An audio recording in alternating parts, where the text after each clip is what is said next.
Well, hello and welcome to PM Express. May I say happy AU Day to one and all. Must be beautiful to be an African. You know, there is something. Being African is just not just color; it's spiritual. So you must have the spirit to be African. And today, as we mark AU Day, there's something very important that we want to look at. I mean, this was a paper that was written, a few years ago by a friend, Dr. Lawyer Nana Opong. I'm just going to read a little excerpt, and then I'll come back to studio, and then we'll discuss it as we are looking as to whether this African unity would work, how it is that we go forward, and the whole African unity thing. Now, this is what it says. It says, all sub-Saharan nations are paper nations. They are fiction states without true citizenship. This is why Africa is in a chronic mess.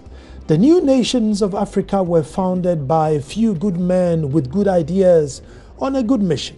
But you need more than good ideas and good intentions to form a true nation. No man or group of men ever founded a true and strong nation on the wishes or foundations of man alone. No true and powerful nation has ever been founded on mere declarations and instruments of men. All great nations of history were founded on spirit and on an alogical, on an atemporal, and a wholly other than over and beyond man, as the rock, as the power, and as the justification for their mission. Nation building is not like a machine building with sequential processes and profane calculations. The nation is by definition organic and needs a complete ecosystem in order for it to live and thrive. When it comes to the lives and destinies of millions of souls, what is critically required is not bureaucracy or discracy or that isms, but something extraordinary, something deep and passionate and inspirational. This is what I call truly sacred.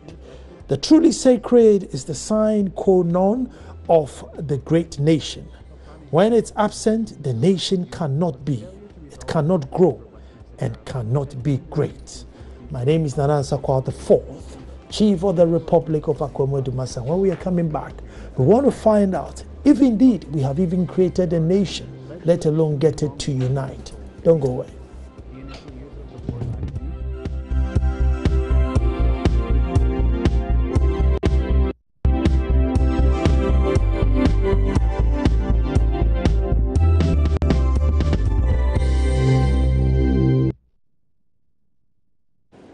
Well, thank you very much for staying. And with me in the studio is Dr. Kwame Agyeman, Dr. Agyeman for short, lecturer in international law at the Lancaster University, Ghana. I'm going to say Lancaster is the same Lancaster as UK, but they are based here. Yeah. Doc, you're welcome. Thank you, Nana. And happy AU Day to us all. Oh, same to you. You look awesome. I feel like getting up and bobbing a cat. No, thank you very much. Yeah. Doc, I read this piece by your colleague lawyer who's saying that the nations in sub-Saharan Africa are paper nations. They haven't evolved to become true states yet. When I first read this thing, one thing that occurred to me, bringing it home to Ghana, is that when Black Stars are playing, when Azuma Nelson was boxing, then you could feel that it didn't matter if you were from the west, east, whether you were blue or black, whether you were the umbrella or the elephant, we were all one. Mm-hmm. But apart from these two major events, whether it's a big boxing match or big football match, there isn't anything that holds us together as Ghanaians. And so when I read this thing, I was thinking, there's some element of truth in there. There's that spirit, that British bulldog, that American dream, that, the Swedish ideals, that Australian. We haven't got that. I don't know what your argument will be, or what do you see about this? That is very interesting. And I was just truly, I'm not sure whether it's coincidence or that you will start with such philosophical argument right from go. I've been thinking of Africa for a long time. We need to go back into history to make sense of what Dr. Opon is saying. Before colonization, Nana, Africa was a vast land made up of different ethnic groups, you know, ruled by chiefdoms and kingdoms, depending on the number or the population size that you have. If you look in, you can think of rulers and kings like the Emir of Gwandu, the Sultan of Sokoto, the Ashanti kings. You can look at the skins and the stews. So we had ways of living. We had ways of organizing our social life and political life. So we had different groups of people settled on this land now called Africa. Then came colonization. So colonization then disrupted whatever that we had, that original, that organic ideal that we have as we were evolving. So colonization meant that, you know, we have been enslaved. Our sense of growing and developing and evolving as a nation, as Dr. Opon talks about, has been taken away from us. When that happens, then you have a nation evolving, but that nation hasn't got true courts, or that nation is not rooted in a sense of any nationalism. If you take Europe, for instance, countries like Belgium are very, very small. But these countries were allowed, or for some reason, you know, they were allowed to develop and evolve into countries that we know now. That did not happen in Africa. So I share that sentiment because of the political and historical hiatus, or the halt. We didn't have that organic way, or that ideal way of evolving into nations as you would have them today. And that is the basics of our issues as we have now. That's the basis of our issues that we have now, because we did not evolve well. Would you say that the last, you know, there would have been a last empire, one who would have been able to conquer all of us, bring us all under one king, and then if we stop fighting, then it would have been easier to, I mean, I don't know, like you said, our involvement was truncated? Yes. We don't need an empire. In fact, Rodney, in Rodney's book, which he titles How Europe Underdeveloped Africa, he makes this argument that if these smaller groups were left to develop, they would have evolved into nations of their own. So for example, you would have had Biafra, you would have had the Igbos, not as ethnic groups, but as countries. The Ashantis, the Evers, the Gonjas, and neighboring towns evolving then into countries with a common language. You didn't need any empire or anything to be the supreme being, authority, and sort of directing the affairs. So these countries were going to evolve themselves. And then once you get that, development can be relatively easier. Because we didn't have that, this is why we struggle so much, because the foundations are weak. That is why, Nana, if you look at Africa very well, all the conflicts that we have are intranational conflict, meaning they happen within Africa. Because what has happened is that we have just put ethnic groups together and call them nations. Nigeria, you know, Nigeria is very vast, comprising of different sets of people with so many different languages spoken. That alone is a problem. But if you take the European countries, for instance, because they evolved well, they have a common language, although you can have variables here and there. You can see that the Irish, they have a common language that they speak. In England, they speak one language. Over here in Africa, that didn't happen. You have a country with so many different ethnic groups and languages within one country. That is the organic part that did not happen in Africa that Opon is talking about, and I share that sentiment. Do you think we are scared to go back to the foundation because it's overwhelming? I think we are. You see, great people, great African leaders and icons of Pan-Africanism, like Dr. Nkrumah, Namzi Azikiwe, Jomo Kenyatta, Julius Nyerere Sekou Toure, when they were forming an ideal for what it means to be Afrocentric, something happened. Fanon, the writer, talks about this. He called his book Black Skin, White Mask. So although Nkrumah and co guaranteed independence for us, because they've been to school through abroad mission schools, they were still thinking to some extent like the colonial master they have driven away just by distance, but not in ideology. And so Africa needs, to an extent, a bit of deconstruction. The sense of Africanness needs deconstruction. Because much as they did very well, we didn't deconstruct the Africa that was handed over to us by the colonial master. We didn't do that. Particularly and the education? The education, the entire fabric. The entire fabric was, even socialism when it was brought to Africa seemed like it was a borrowed concept. It was later on that some authors try to localize and contextualize socialism. So we didn't deconstruct Africa. It was handed to us. Fanon says that post-colonial leaders just continued the ways and means that were left over. It is called the colonial leftover. So whilst Nkrumah and Azikiwe were championing for political independence, ideologically, to some extent, we still toe the line of the Africa that we were given. For example, most countries in Africa, the names that were given to them, the borderline that were assigned to them were assigned by the colonial masters. And they kept it. They kept it. Educational system, we kept it. Religion, we kept it. That is another question altogether. We kept it.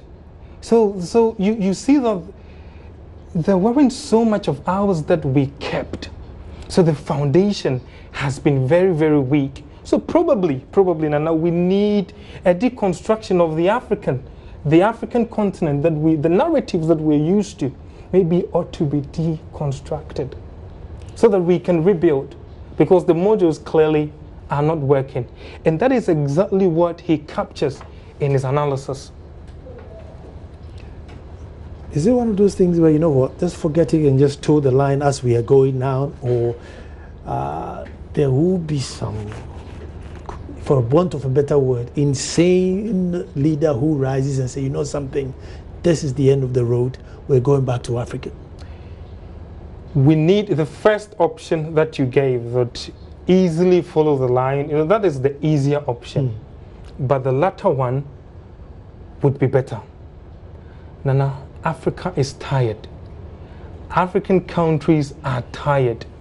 We need new crop of insane leaders that wouldn't repeat the old style, boring, monotonous way of, giving us sentimental phrases and jargons that are not going anywhere.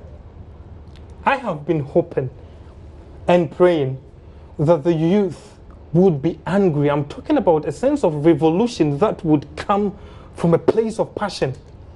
That we need crazy people to take us on. If we don't get those people in place, then we are joking. We can have, nice sounding jargons and phrases, beyond aid, stopping corruption. I mean, how many times have we talked about this? But we're still where we are. We need crazy people to take us out. If you look at any country that has developed, you would realize within its history, that it had crazy men and women who really changed the affairs. Crazy people that would be accused of abusing human rights, not following international standards, you know, not following the status quo. But these are the people who bring the change. And later on, with your permission, I would like to talk about if Africa would really make it. Before you go there, and I think my next question may also take you there. You see, we've gotten to the place where I think, as you said, we are all, African at heart. We're all sympathetic Africans, but we are Europeans at heart. Yeah, we're very sympathetic Africans, but Europeans at heart. We've gotten to the place where majority of Africans hate themselves. And I'll tell you a little story that I've told many times, and it's a factual. One of my sons who's in Agyema and always helps me with marketing and finance, so we have festivals. So I said, why don't I make you Sanahene so that when you go, you have that authority to say, look, I'm the Sanahene, and so I'm coming to solicit for marketing and finance. And he says, no, my pastor says, if I take up the position, kick me out of church. So I said, then why don't I do you, marketing and finance director for Agyema? I said, oh yeah, I'll do it. Now, for the benefit of those who don't speak Twi, marketing and finance, the Twi word is Sana.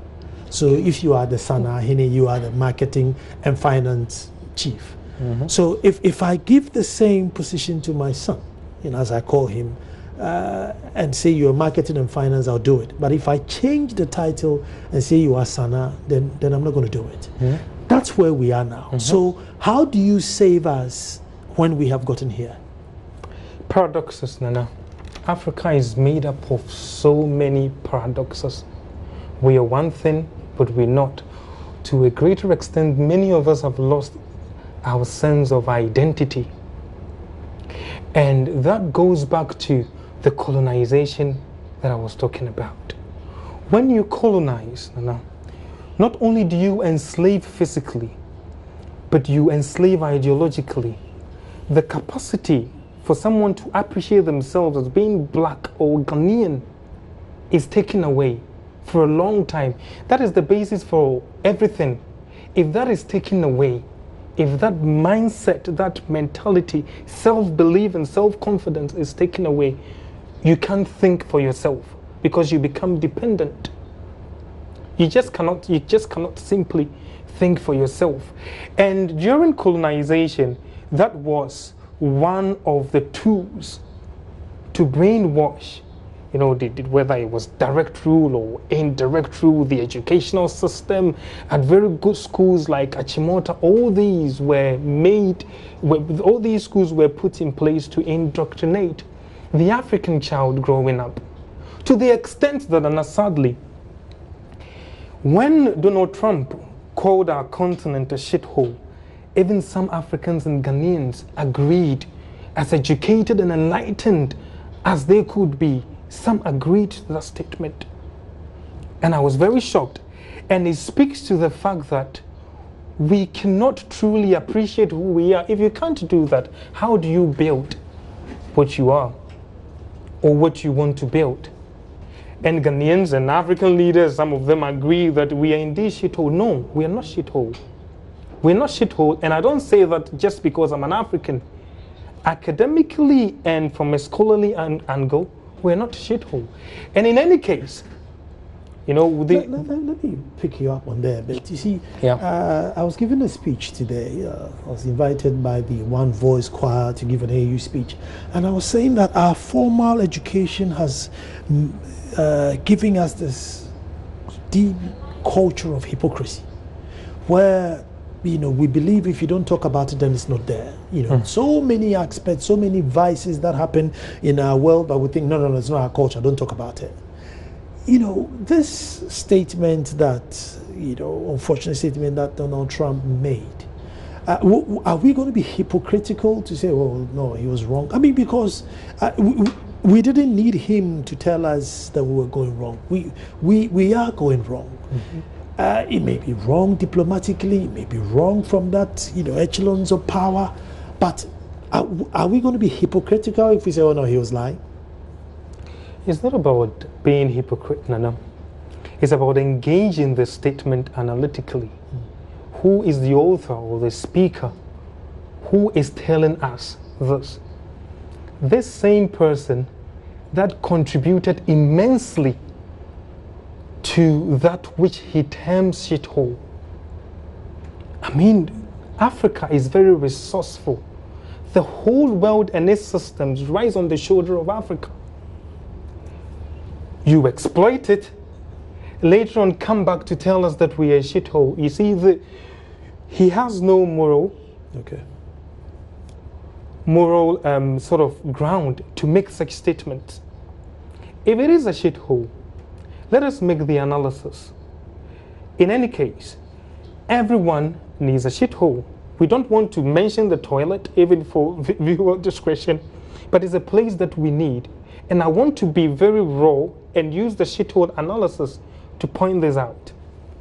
Westerners need Africa more than we need them.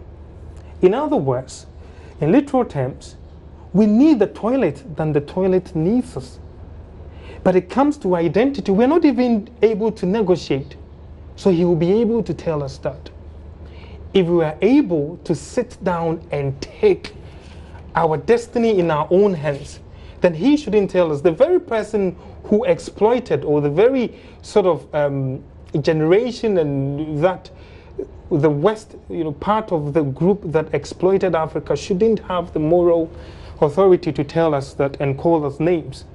Surely America is not devoid of problems. They have serious problems in America, and every part of the West, they have serious problems there. And Africa shouldn't be singled out like that. And that is because we, like you said, we look down on ourselves. Our sense of identity has been taken away. So I don't think that anyone I don't think that anyone is better than me or better than an African student. There are Africans in diaspora who compete very well and indeed surpass those who are indigents there. So that is the basis for which I wouldn't accept that statement. Doc, you see, with all these foundational problems that we are talking about, it means that if you or I given the opportunity to be president one day, you go into office with all good intentions and probably within a week decide that, you know what, this is what the people want to be. Let me just cream off what I can cream, go home and retire in peace. Because it's such a huge challenge. Because you're trying to rescue somebody who doesn't want to be rescued. It's like threatening a suicide bomber that, hey, I'm going to shoot you. Really? I'm laden with latex and I'm ready to blow up, and the best thing you can tell me is you're going to shoot me.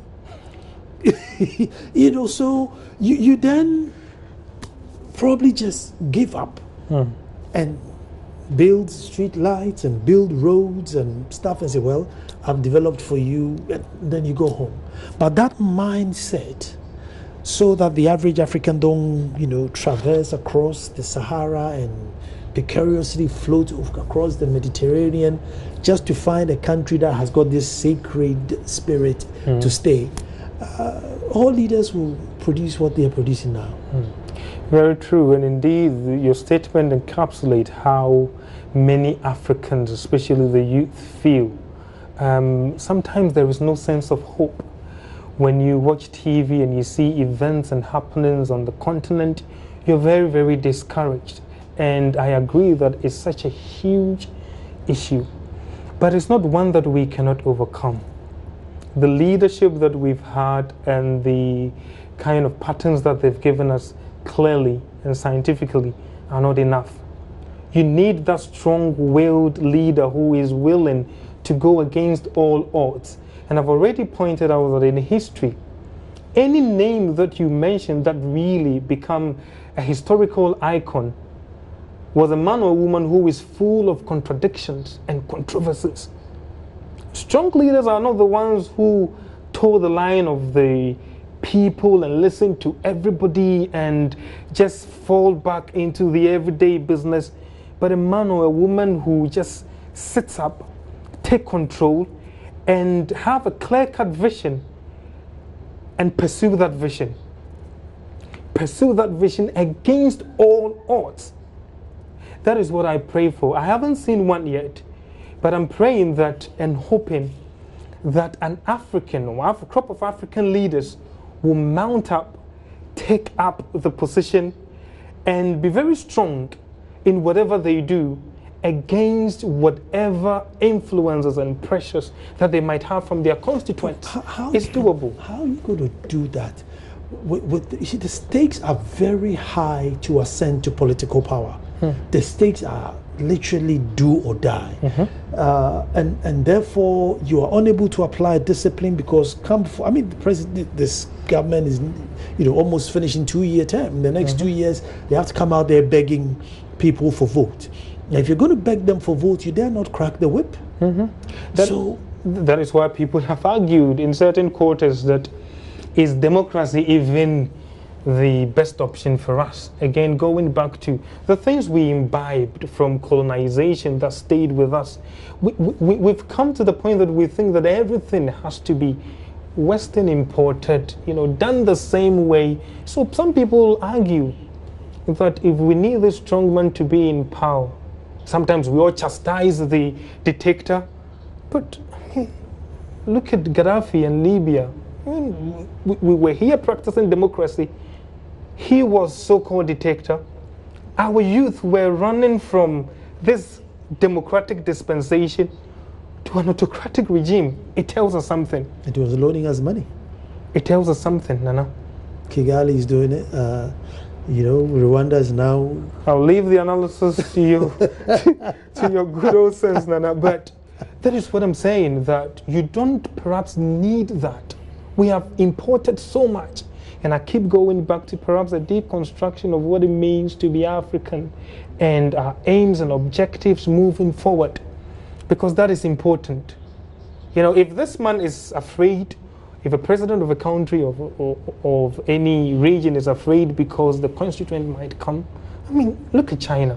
How many times have you not heard the Western media chastising China of human rights abuse and here and there? But here we are.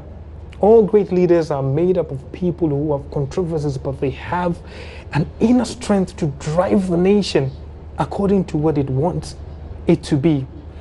Other than that, the flip side, Nana, is to just have mediocre leaders come in, go, find what they want, please the constituents, go, and then we'll come back here. I'll be grey all over. In 20 years' time, we'll be talking about the same issues.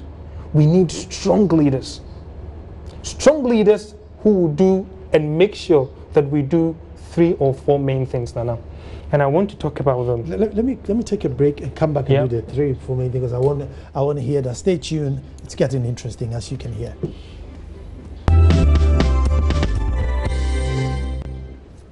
Well, thank you very much for staying this wonderful AU Day. I was going to go back to Doc and look at the 3, 4 things that we should do, but listen to just this excerpt about the piece I read earlier. It says, let me take this opportunity to affirm my belief that the great God has not predetermined weakness and misery for Africa, and that all human beings share the same capacities and destinies. What great nations have achieved, African nations can achieve and even do better. But everything has its requirement and conditions, and nationdom is no exception. We must ask the right questions about what it is that makes people a nation. We must ask questions about what it is that makes a nation great. We must ask questions about what it is that destroys a people, and what it is that we must do to create the necessary brotherliness and network to great nationhood. From questions, we must embrace truth, and from earnest will, we must do our best to change our world accordingly. What are some of the 3 things that you were going to talk about? No. If any nation in Africa is going to conquer the challenges that it's facing these days or in recent times, the first thing that serious nation with its leadership should do is to redefine its relationship with religion and Christianity in particular. We ought to do that. Now, Christianity is a double-edged sword that can make, but also unmake you. And annihilate you. When it comes to developmental issues. And I've studied post-colonial theory, I've studied developmental patterns in Africa, in other parts of the world. I've studied theories of race. I've looked at how countries develop. No country developed on the backdrop of spirituality. You develop according to the dictates of science and empirical research. You cannot pray fiscal policies positively, nor can you finance a budget deficit with prayer. Christianity is very important. If you look at the paradigm quite carefully, another paradox. When the colonial authority came in, they gave us Christianity. If you go back to places like England now, all the churches are now, most of them are being turned into drinking places. Yet they are still progressing. There is a science to development, not a spirituality to development. Meanwhile, we have embraced Christianity so much, and it's a good thing for the self and the individual. It does not foster development. Because once you over-spiritualize every aspect of the social organization, you leave common sense, you relegate common sense to the footnotes. So things that we ought to confront scientifically when there's a road accident, to look at the events that led, or the mistake of the contractor, or something that has happened on the road that ought to be done, we prophesy, and we prophesy into the future, and we don't do it, and a week after someone dies on the same spot, because we are not applying science. There is a cause and effect to development, and if you follow that pattern, you will develop. If you don't follow that pattern, Nana, I'm afraid we can't go anywhere. No matter how hard you pray and fast? No. It has its own place. Prayer and fasting has its own place. You see, the biblical account and the narrative about Joseph, there's a part that is usually missing. He is known not because he interpreted dream, but he had a development plan for the whole of Egypt. A 7-year development plan for the whole of Egypt. He knew ways and means to curb the famine. And that is science. It is not dream interpretations and spirituality and praying. You cannot pray for interest rate and budget deficit and GDP. They work according to science. Singapore worked according to science. China is working according. People sit in the room and plan. You know, politicians and experts really plan us to get this. And these days you pass by, and in a bank, in a productive hour of the bank, in the morning when the mind is active, people are praying. People are praying instead of really thinking about how to do things. And I don't want to even get into the exploitation of the elite within the priesthood. Some priests and pastors are doing very well, but others are exploiting. And the church is a reflection of the state.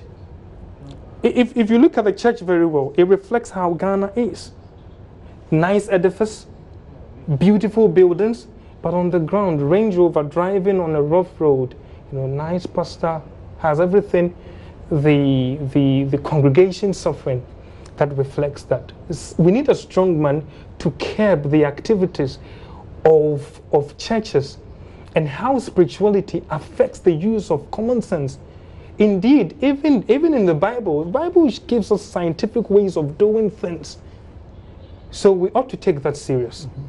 So we need a leader, or Africans have to redefine our relationship with our religion, particularly called Christianity, because it's a double-edged sword that can lead us or unmake us. The next place that we ought to look at, Nana, is our relationship with ourselves, the self. And we've already touched on that. Nana, we've had independence over 60 years ago. While I began the preamble to this was to talk about the effect of the onslaught and the aftermath and the repercussions of colonization. We've come a long way. How do we handle ourselves? You know, as Africans, we pull each other down. We would rather use a foreign language than speak a native language. We are so distrustful of our own self. You don't trust a fellow African. An African leaves Ghana to go to Burkina Faso just to buy tomatoes, and he's beaten to death. We don't trust ourselves. We don't treat ourselves well. We don't respect, to some extent. We don't give respect to people. We don't have the right attitude, and we have to start reorienting ourselves to bring, the ideals from Afrocentrism and nationalism, patriotism. The African has to deal with himself, because that is the point that he can genuinely begin to tackle issues of corruption.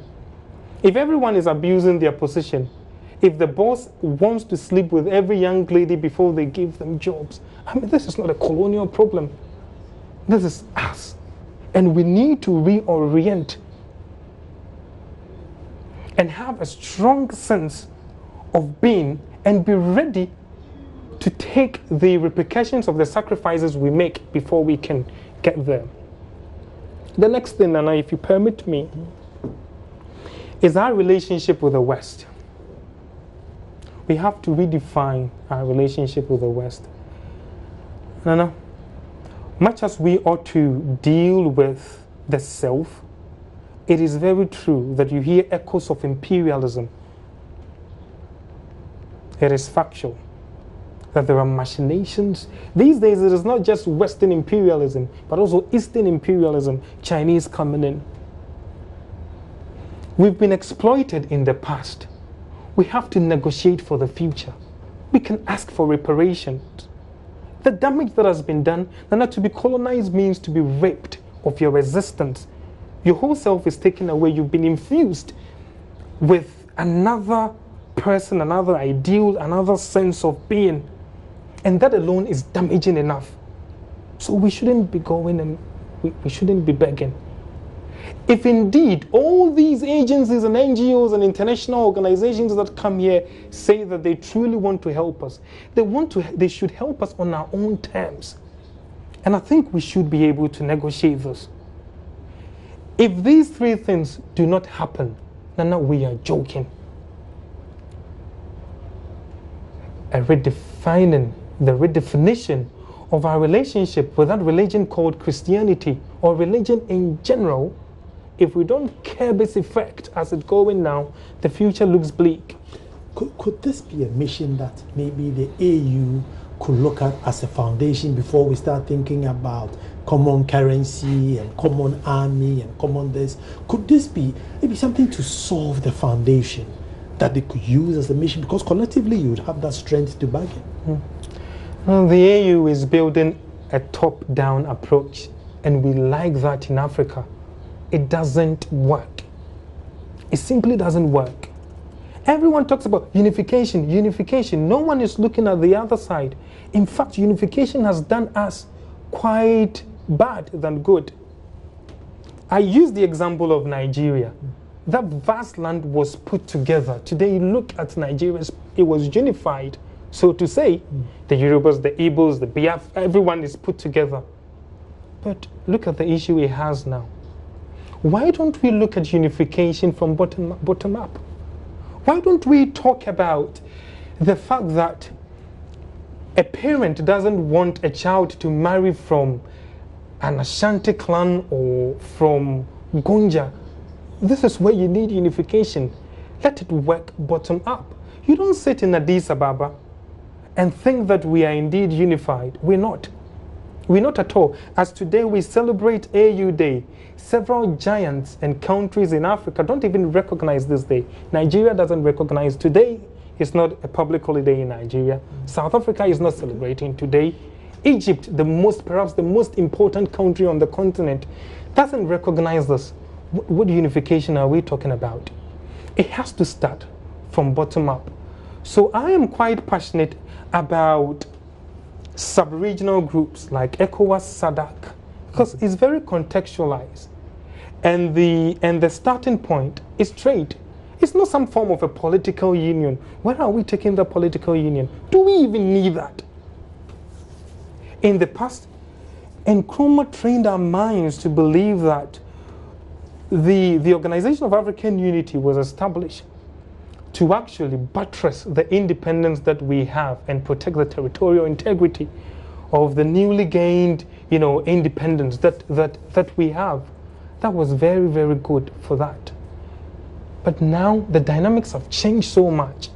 I wonder what we would do with African unity. Some people are even thinking about one president leading the whole of Africa. You cannot lead Nigeria. We are struggling with intranational conflicts. Election times, everyone is afraid in one country. And then we are dreaming of a giant, we like grandiose ideas. They don't work. And then you build things from bottom up. Let me love someone who is not from my ethnic group. Let me appreciate them right here. Shake their hands, speak with them, eat with them. We say that some people argue that we need a unified front against the onslaught of Western imperialism. Really? Well, for your information, some Africans rather trust white people than their own brothers. We need to solve that problem first. Then the unification will go up. And then when it gets to that time that we need some form of government, then yes, other than that, you will wear that passport, whatever the African passport, whatever it may be, you go to Libya and you'll be tortured to death because we haven't done the groundwork. That is why it does not work that way. So we need a bottom-up approach, and that is what we've been doing, even within, the AU, the African Union, reflect what we do in nations as well. Could this be achieved if probably we were able to revolutionize education so that maybe in 30 years' time when we, the passionate Westerners, are gone behind, there will be true Africans who will be filling in the gap? We can do that. That is a project. I think some countries have begun to take this model, and maybe these are the things we should be talking about at the African Union. Not these grandiose, get a passport, there's going to be a bank, there's going to be, these. We need to start talking about these things. We always use the example of Malaysia, and Singapore. Meanwhile, I'm not privy to councils of the presidency, past or present.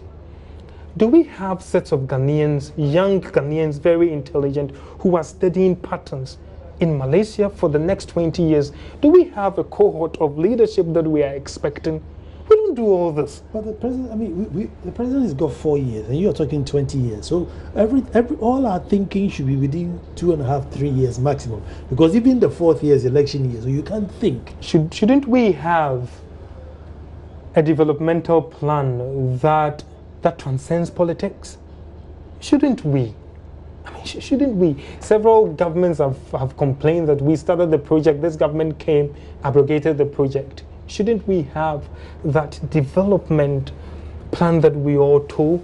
But at least, that is beside the point. Can't we as Ghanaians, train young women and young ladies, go and study Singapore, go and study in the next 12 years, come back and help the country? But the sad thing, and that's why I talk about the self, even when people have gone to other countries and gotten so much knowledge, they come back and they are being, brutalized, they are being suppressed. The knowledge that you've gained, your boss is not going to allow you to use it anyway. We are our own enemies, and we're busy looking at the West and calling them enemies. No, we have to sort things from here, have a plan, a very coherent plan that transcends politics. So I teach African Union law at Lancaster, but I'm not enthused about, this grandiose idea. We always talk about, even at the national level, this, that. And then you see that at the base, nothing is working. So far as we have ignored this base, and it's clearly been ignored, and we are desperately, like you say, talking about the grandiose and the middle up, bottom down, up, down. We are definitely stuck, aren't we? Of course. You see, we are definitely stuck, aren't we? We are not stuck. So far as there is life, Who's going to bail the cat? Someone ought to. Someone ought to. You know, someone ought to do this. If not, then we'll be stuck. But so far as there is life, so far as there are ideas, so far as you get. Is Kigali and Rwanda not a trigger enough to say, look, look, these guys are doing it? Is it not a trigger? It should be. It should be, but because Libya wasn't. I mean, we didn't care what Libya did. We still thought he was a demon. Exactly. There's so much distrust. You know, you won't protect the African. We sit down, you know, we say that we want a union. You know, that will stand against, you know, the repercussions and the effects of neocolonialism. Yet, when it comes to the real game, when an African leader is being toppled, or we just sit down and we watch. All too soon, that's what time would allow us. What a beautiful conversation on an AU day. But it's the conversation that shouldn't be only on an AU day. It should be all year round. Until we find that brave person that we all support, that look, you go build this car, let us fix the foundation and work our way up. Working your way down seems to be the easier option, and we are all going for the easy option. Dr. Agyema, it was a beautiful conversation. Thank you very much for watching. As I always say, we'll always be back to do this all over again. Thank you very much for watching. Economy of Africa through multiple stages. The first stages consisted of maintaining